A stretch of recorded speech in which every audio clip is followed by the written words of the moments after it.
Welcome to Marketing Strategy Lab, and this is your host, Jeff Koga, and I am recording another episode of show notes for episode 19, and this is for Lab Rants of Social Media. Is it a fad? And I actually responded back to one of our listener, older gentleman, and his name is Clarence. Definitely sound old, right? Who that actually names a kid Clarence anymore? No, I'm just kidding, Clarence. You listen to this. I'm so sorry. I'm not trying to put you on the spot. But listen, okay, let me add some couple of other stuff to the golden nugget that I hope that I gave on the social media. Is it a fad stuff?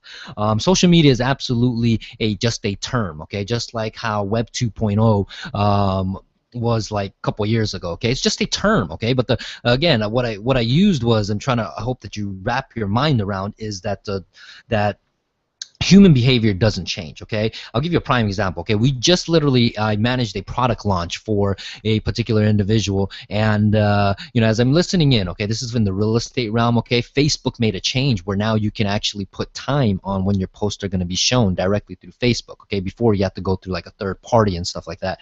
But they changed that. So as a real estate agent, for example, right, if you're about to do an open house, how cool would it be to be able to take that property that you're about to have an open house? I'm sure you've seen open houses, right?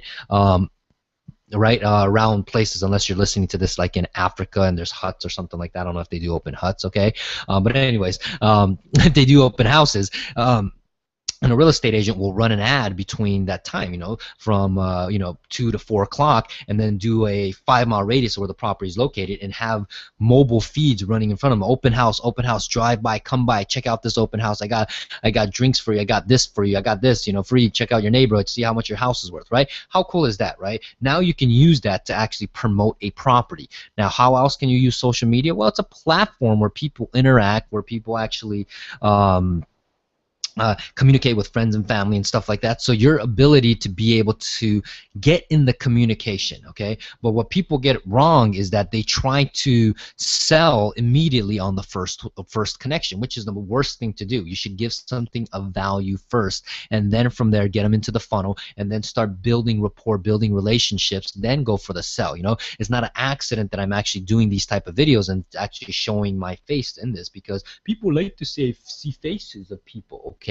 And I'm actually doing this right now. Time right now is 2:40 a.m. and this is actually my show notes. I've done basically about 10 right now, back to back, starting from like 1 a.m. And the reason why I'm doing it this way is because I have to deliver content, and I want to make sure that I have show notes for each episode that's on there, so that way when people come back and actually look at our blog post, they'll know that, hey, you know what, there's more that they can get out of it. And I'm hoping in the fact that if they see me and see actually who I am, one or two things are going to happen. One, okay, they're going to see the backwards hat. They're going to see me, I'm not in your typical Fortune 500 cubicle with this kind of stuff, and they're going to think that, hey, you know what, I don't know my stuff, or I'm some schmuck, okay?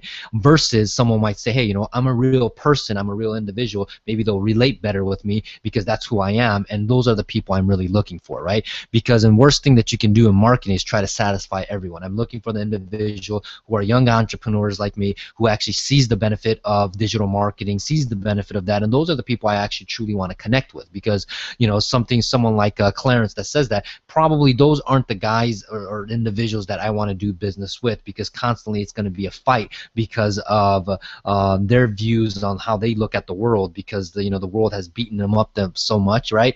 And they say, yeah, this stuff doesn't work. It's the old cliche saying of, either you think you can or can't. You're absolutely right. And if they already presume and have this assumption that social media is just like a fad, and that it's not going to work, then that's fine, okay? But even if it is a fad, right, your job as an entrepreneur is, if it's a trend, then, hey, find a way that you can go ahead and tap into that. Because the biggest thing that I've learned, okay, in business is that you can't fight market forces. I know that firsthand, especially like in real estate. That's where I've made my money in, is that you can't fight market forces, meaning that, hey, people can be afraid that, hey, real estate market is going to crash and stuff like that. But when I got involved in real estate, I started flipping at age 19 in 2004. The market skyrocketed, and when this skyrocketed, everything that I touched turned to gold, and everything that anyone else touched, it turned to gold. And it's the same way, is that if it's a fad, then why not find ways to leverage it? So again, the point, Clarence, is this, is that I love you to death, man. The fact that you're even listening to this, thank you so much, and I hope I didn't offend you in any way. And anyone else that's listening to this, you know, give us a call at 1-844-GET MKTR, Get Marketer, basically, and leave us a message on any of the questions that you have by pushing extension 0, or subscribe to our newsletter by going to marketingstrategylab.com. Put your name and email there, so that way you can go ahead and communicate with us, because we give out a lot of cool case studies and stuff that we're currently doing right now in our business, and you can get feedback on what we're doing, and we can all be friends. So Jeff Koga with another episode of Show Notes for LabRant, and I am signing out, and I shall see you on the next episode. Ciao.